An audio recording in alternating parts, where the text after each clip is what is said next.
De leurs ruchers installés en lisière d'un bois de châtaignier, il ne reste presque plus rien. Donc elles étaient alignées là tout le long. Il y en avait derrière sur des palettes.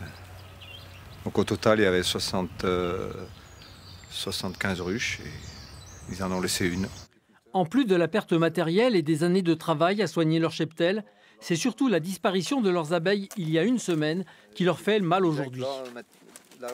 On travaille une année complète pour qu'on nous vole les ruches. On n'a plus rien. C'est impensable. Qu'est-ce que vous voulez qu'on fasse pour remonter?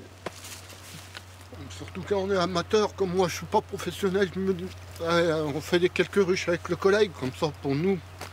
Et quand on vous vole tout,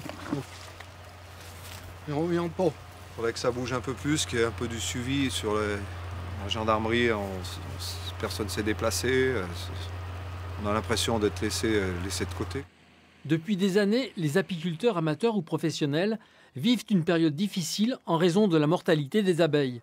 Après les dérèglements climatiques, les insecticides agricoles, ils doivent désormais faire face à ce nouveau problème. Les vols massifs de ruches, en forte progression depuis 2015, semblent être commis par une délinquance organisée.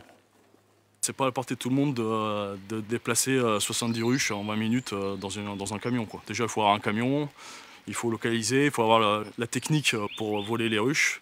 On a vraiment peur qu'il y en a qui se fassent tirer dessus, ou j'en ai entendu des gens qui veulent piéger leur ruche avec des pièges à renards ou des anciens pièges à taupe à cartouches. C'est pour ça qu'on aimerait bien, nous, pour apaiser un peu les choses, que les plaintes soient suivies et qu'il y ait vraiment une enquête. Ça permettrait de calmer un peu tout le monde.